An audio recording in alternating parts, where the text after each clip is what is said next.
Welcome, ladies and gentlemen, to this, your Libra November 2022 reading and forecast. Hi, I'm Nigel Saint James, clairvoyant, and I've had the great joy of providing some one-on-one clairvoyant readings for Librans from different parts of the world across the last month. And if you'd be interested to see what's involved, just check out the information that's in the description below. But now we're going to take 5 cards. 5 is all we need because they're jam-packed full of information for us, aren't they? As the regulars know. So let's see what there is first up, and let's take this one, shall we? And that is the moon. Let's see what's coming from in here somewhere. No peeking. The Queen of Discs. This is the Page of Wands. This is the 8 of Cups. A very interesting story around the 8 of Cups, which I'll get to in just a second. And there is the 10 of Cups.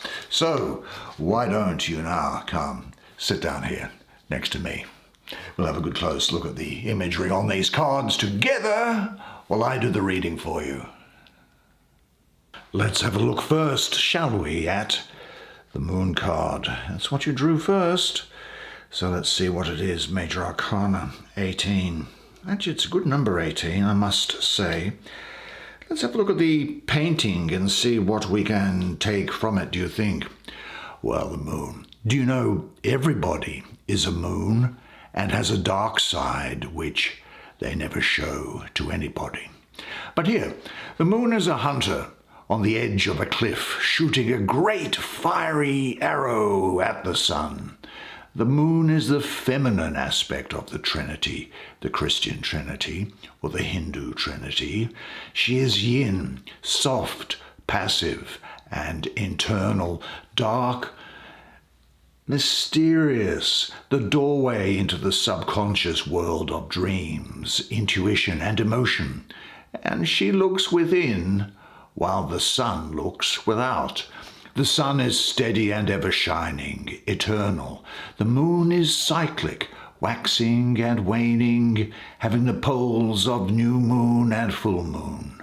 These are like the cycles of life and death, light and dark, good and evil, infinite and ever becoming each other. Now, the moon, of course, rules the darkness, doesn't it? And the night sky. The light of the sun can refer to things being illuminated and out in the open, where things not in the light are secret, hidden, and occult. Now, because the moon waxes and wanes, so too do things under its influence, like the tides, for example, that lie secret and hidden. Well, they will move out into the light and back again. Now, the astrology for this card is that of Neptune ruling Pisces with Venus exalted.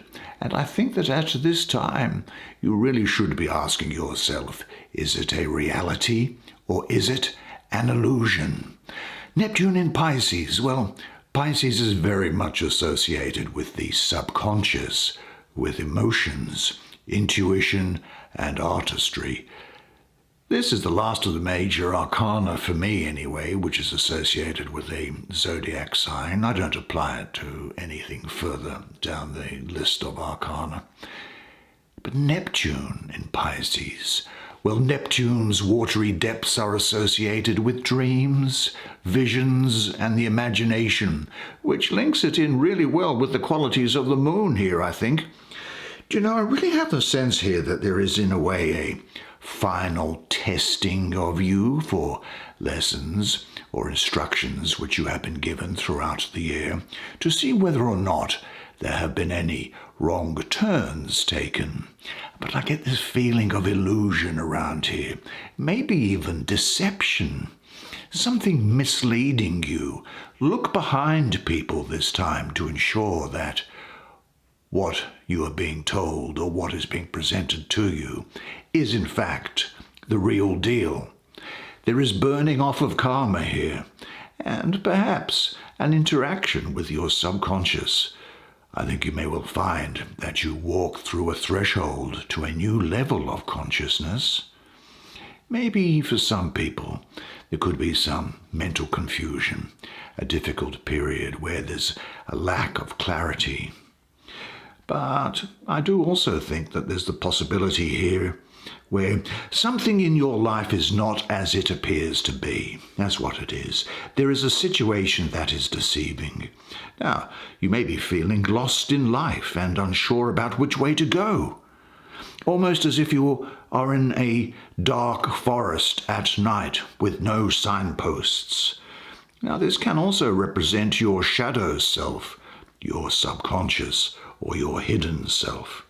Maybe you are harboring negativity that you have suppressed, or maybe are not even aware of, and there is the need to release this destructive energy. Now, sometimes feelings from childhood that have been repressed, they can come to the surface and they can have an impact on your current situation. In any event, I feel that now you have heard the call of the unknown. You are on the threshold of a new experience. Pay attention now to the voice of your heart and look calmly and carefully at what is being offered to you. So what should you do? Well, you might ask yourself what inner regions within you feel strange, alien, unknown to you. Do you know, I think this can also mean that you are someone who is gifted in turning difficult situations into positive events and working through difficult situations and relationships. Yeah, that's really what I'm getting. You'll have tolerance for relationships, but you will have little tolerance for deception or illusion. And I must say this, you are going to have an unusual degree of personal magnetism at this time. Say this though, I enjoy making important decisions. I value honesty and integrity in relationships. I like what is mysterious within me and within others. I express myself fully and openly, just like the moon, where it is responsible to do so, of course. And through choice, I can change my experience. Let's turn to the card which is sitting underneath it, which is that of the Eight of Cups, because it's very connected with it, clearly. Let's see what there is here. Oh, what is there here? Let's have a look. And, well, look at this lion skin. Do you know, I'm reminded of the story, The Myth. Now, a myth doesn't mean to say it's wrong. What a myth is a way of explaining, presenting intangible or transcendent information to people in a way that they can understand in this physical plane. But anyway, Hercules was sort of half man and half god. He was the son of Zeus, because Zeus had sex with a mortal woman called Alcmene. Now, Zeus's wife, Hera, well, she heard about this and, of course, just went deranged. She was jealous of her husband Zeus's infidelity, and jealous, of course, of the mortal woman and of the child that was produced. And so she plagued Hercules his whole life, tragically, ultimately, when he was grown up, causing him to go into a blind rage and kill his wife and 3 children as a result. Now, completely devastated, he sought out redemption for this horrible crime. And he went to the Oracle of Delphi, who you may have heard of. And the Oracle of Delphi led him to a course of atonement through 12 tasks, which are known as the 12 labors of Hercules. Now, incidentally, That's the literal meaning of it, but the 12 labors are actually spiritual in nature, but let's stick with the myth. Now, his first task was to kill a thing called the Nemean lion. The lion had an impenetrable skin, and so Hercules was unable to kill it with his arrows. Now, in some variations of the myth, he strangled the lion. In some others, he clubbed it to death. And in some more, he shot his arrows into its vulnerable mouth, which is the one I think is probably the most likely. In any event, in each of these scenarios, you can see both modern and antique strength and fortitude cards. Hercules wore the skin of the lion thereafter because it was impenetrable. And here, Hercules' lion's skin, I think, is draped over a young and innocent child to symbolize that strength. And that strength comes from an open heart and a lack of bitterness. Now, the 8, which is here, which I have an association with Mercury, by the way, but the 8 is a mirror, and the outside world reflects the inside world. Now, the best way to overcome obstacles at this junction is to keep your heart open and be true to yourself, and overcome the fear that would normally cause you to shut down and guard your heart. Wear truth and love like an impenetrable and radiant shield. Now, I say that particularly because the astrology of this energy here is Saturn ruling Pisces. Well, Saturn is about structure, organization, discipline. It's a heavy energy and responsibility associated with it often. And Pisces, well, Pisces is intuitive, spiritual, emotional.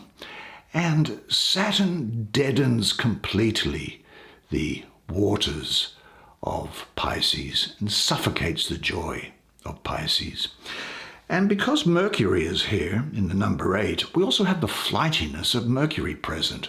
So the overall influence is one which resembles dark Saturn with no growth.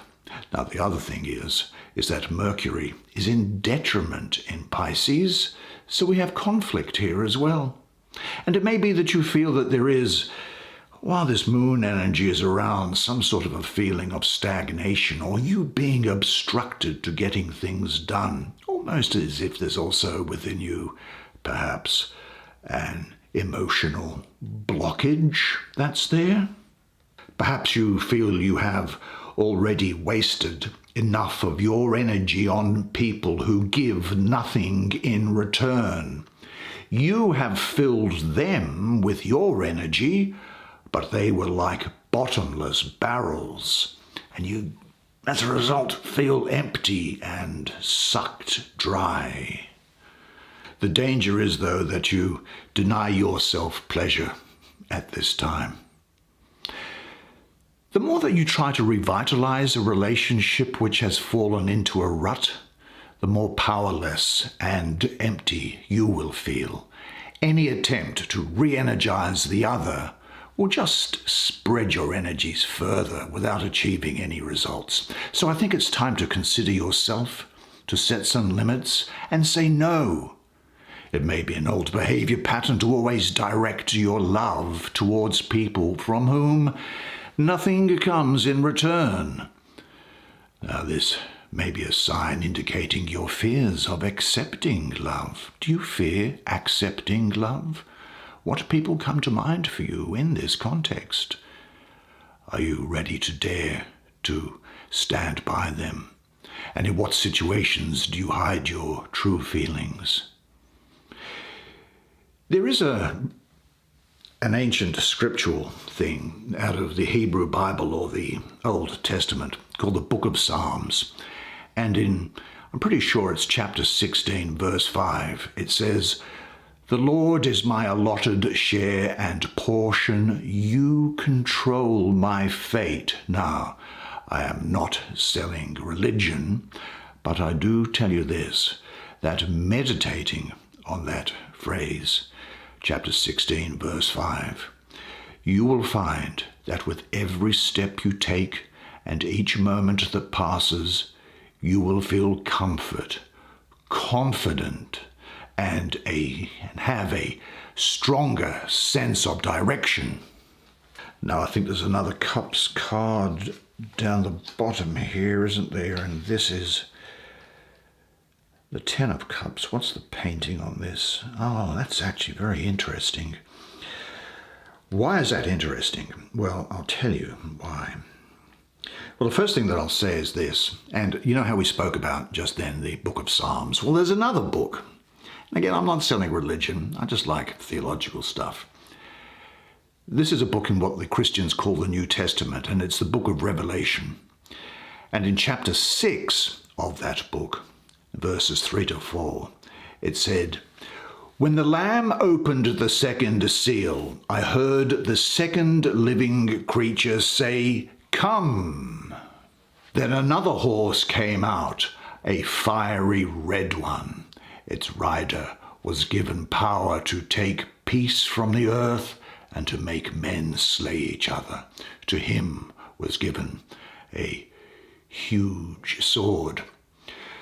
Look, you do recognize, I hope, that you possess a divine spark from the divine inside you. But is it possible that you also have a small piece of the abyss or of chaos?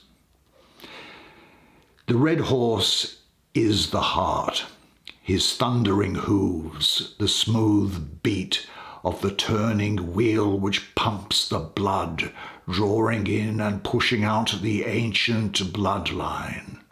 Now, every one of us rides this horse in our short lives. As stewards of the royal blood, it passes through us and then to our children, and from them to their children. Now, the mother and child that you see here, they're sort of skeletons, aren't they? Do you see that there? They look like skeletons. Well, that's the thing. That's a style of art from the Middle Ages up to about the year 1800 in Western Europe called memento mori. And memento mori is Latin for remember you will die. That is to remember your mortality. Now, it was done to, I think, to shepherd and herd people into the church, but nevertheless, there is, to me, with memento mori, there is memento vivere, that is, remember to live. And when I see this, it says to me, don't remember that you're going to die, remember to live when you are here. Now, death comes for each of us equally, and often without warning. And we always have to be prepared for it. And so enjoy life to the fullest every day. Live every day as if it is your last, but plan as if you will live forever. Now, this is Mars ruling the third decan of Pisces here. And you might say to yourself, well, that's a problem with Mars in Pisces, but actually it's not, because this is speaking to you of satisfaction, fulfillment, radiating here. Now, Mars can often be disruptive, and you might think that it is conflicting with peaceful Pisces. But this is talking about fulfillment for you, and a person who simply radiates the quality of fulfillment, and you'll be recognized by the fruit that you bear. People are going to see that you are prepared to receive a rich river of love. This is also saying to you that at the moment it's a time to let things develop by themselves. Everything comes to you at the right moment, doesn't it? Haven't you found that? So relax, close your eyes and breathe deeply and calmly, and let a picture arise in you which shows you in a state of complete fulfillment. And repeat this exercise often and connect this feeling more and more with your reality. There's a great degree of emotional passion and vitality here. And say to yourself, life gives me all that I need to be happy. Now, even though that card is telling you to just go along with things in your life, I just don't get the feeling that you are going to do it. And that is because this card is sitting central here. This is the Page of Wands. Is it? Yep, the Page of Wands. Actually, I get a real feeling of Joan of Arc around here. Look, people who have belief will always be stronger than those who do not. Now, this Page of Wands here, as I say, to me comes across as Joan of Arc. You would have heard of her. And represents the great things that can be done when you are moved by faith and you act on what you are divinely inspired to do. Now, every person is born with a purpose in life, some large, some small, yet who is to judge these things as large or small? And when you follow that bliss that you were meant for, you will be moving with the current of the universe and will be able to achieve the seemingly impossible and miraculous. Now, she carries a sword. Well, Joan of Arc carried a sword. In fact, in history, the King of France had offered her a sword, but she refused it, instead requesting a sword that her voices told her was buried behind the altar in a chapel of a church near where she lived. Now it was found, and therefore she took these symbolic arms, not of any country, but of God. She also had a standard, or a flag, if you like, or a symbol which went along with that, and has the symbols for Mary, Christ, and the Holy Spirit. Also the name of Mary that's there. I think that's Arabic for El, which is a sign of, in the Middle East, of divinity, of God there. And the doves of peace that are there. And the fleur-de-lis. And she has a white lily that's there, which you can see, which demonstrates that she has a sacred mission, because wasn't it, if I'm not mistaken, the Archangel Gabriel who presented the Virgin Mary with a white lily to announce that she was pregnant with the Son of God? Now, I have to say that I think that Leo, Virgo, and Cancer are going to be important to you. You are going to be somebody at this time that has an appetite for everything, and you could have a passion for anything. And you may well find that you are entirely reckless in the means of obtaining gratification. You could find that you are insatiable. Now, the court cards, of course, can refer to either gender, but I'll refer to it as a woman for the obvious reason. And this is a woman who is energetic, individualistic, brilliant, and daring, expressive in love or anger, and enthusiastic. This is also a time when you are freed from fear. So whatever was concerning you with this moon card here, it's temporary. And whatever feelings of stagnation that you come with here, where perhaps you were reticent to move forward, this is a time when you do. During the period, the central energy is that you are going to get things done. This is new beginnings, optimism, increased perception. Fear is conquered. Your old fears have lost their power over you. Their dead remains cannot frighten you any longer. Reflect now on your greatest strengths. Now, incidentally, I might say that you could be vengeful and temperamental. God forbid that should ever be you. But you will be confident, daring, exciting, and a nonconformist. And people are going to love your character and energy. So what is the next step in your life now? Find it fearlessly. This means the conquering of fears and patterns of thought. You've brought them to the surface and conquered them. Although I have to say, you have often learned your lessons the hard way, haven't you? Now finally we get to this beautiful image here of the Queen of Discs. Well, working for me, madam. Let me see. Let's have a look here. Look at these diamonds that are falling from her eyes there. Do you know the Greeks and the Romans thought diamonds were tears of the gods, pieces of stars fallen to earth, or even that they were living beings that possessed a soul. Now, diamond comes from the Greek word adamas, which means invincible or unconquerable, as diamonds are the hardest substance known to all of us. All these things could be said to describe you, actually. A tear of God, a descended star, unconquerable and strong, possessing a soul, precious. Now, the Queen of Discs is all of these things. But there is some pressure here too, because it needs some pruning and shaping in your life, just as with the cultured rose garden which is behind her.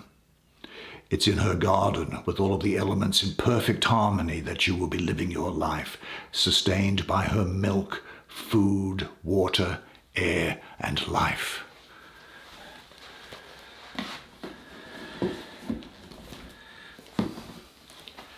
Three, two, one. This is an energy which represents prosperity and security. And you need to find and create some nurturing time for yourself. There's a fruitfulness here, physical nourishment. And where you have had something of a barren past, I think that this is a turning point for you now, and things are going to be moving forward. We could go on, but I'm conscious of the time for you, so... A fascinating spread of cards. I'm sure you will agree with me. And what a great month it looks like it's going to be for you. Gee, I might come move into your place if that's okay, because it looks like everything is going to be happening for the good. Well, what we're going to do now, though, of course, is to let that sink in, and I'll see you again next month. But until then, remember one thing, and it is this, that you are a legend, and I look forward to seeing you again next month. Until then, it's bye for now.